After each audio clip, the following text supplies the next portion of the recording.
Lady One Studio. Body mannequin, Timo ai, AC, ndiwe weka wandinofunga,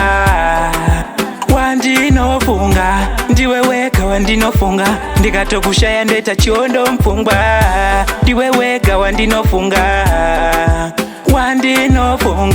ndiwe wega wandinofunga, ndikatokushaya ndeta chiondo mpfungwa. Ndagara ndinokuda baby iwe unozviziva, bati vanati ndo vanouya vachikuchiva, nestaira ravo ndagara ndoriziva, baby iwe uchandinyudza mudziva. Handidi kukushaya ine mai mwana, chisviro changu tigoita veduvana, kulazana zvekudambuka kamusana, shiri dzichitiimbira hosana. Ndiwe wega wandinofunga, ndiwe wega wandinofunga, ndikatokushaya ndeta chiondo mpfungwa, ndiwe wega wandinofunga, ndiwe wega wandinofunga, ndikatokushaya ndeta chiondo mpfungwa. My girl, you are the one wandinolava, ndinokuda baby usanditerafa, pandinodona chingonditi tafo, mubedroom tichirova zikulafo. Ndiwe wega wandinofunga, ndiwe wega wandinofunga, ndikatokushaya ndeta chiondo mpfungwa, ndiwe wega wandinofunga,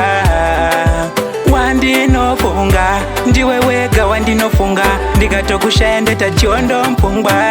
Ndagara ndinokuda baby iwe unozviziva, bati vanati ndo vanouya vachikuchiva, nestaira ravo ndagara ndoriziva, baby iwe uchandinyudza mudziva. Handidi kukushaya ine mai mwana, chisviro changu tigoita veduvana, kulazana zvekudambuka kamusana, shiri dzichitiimbira hosana.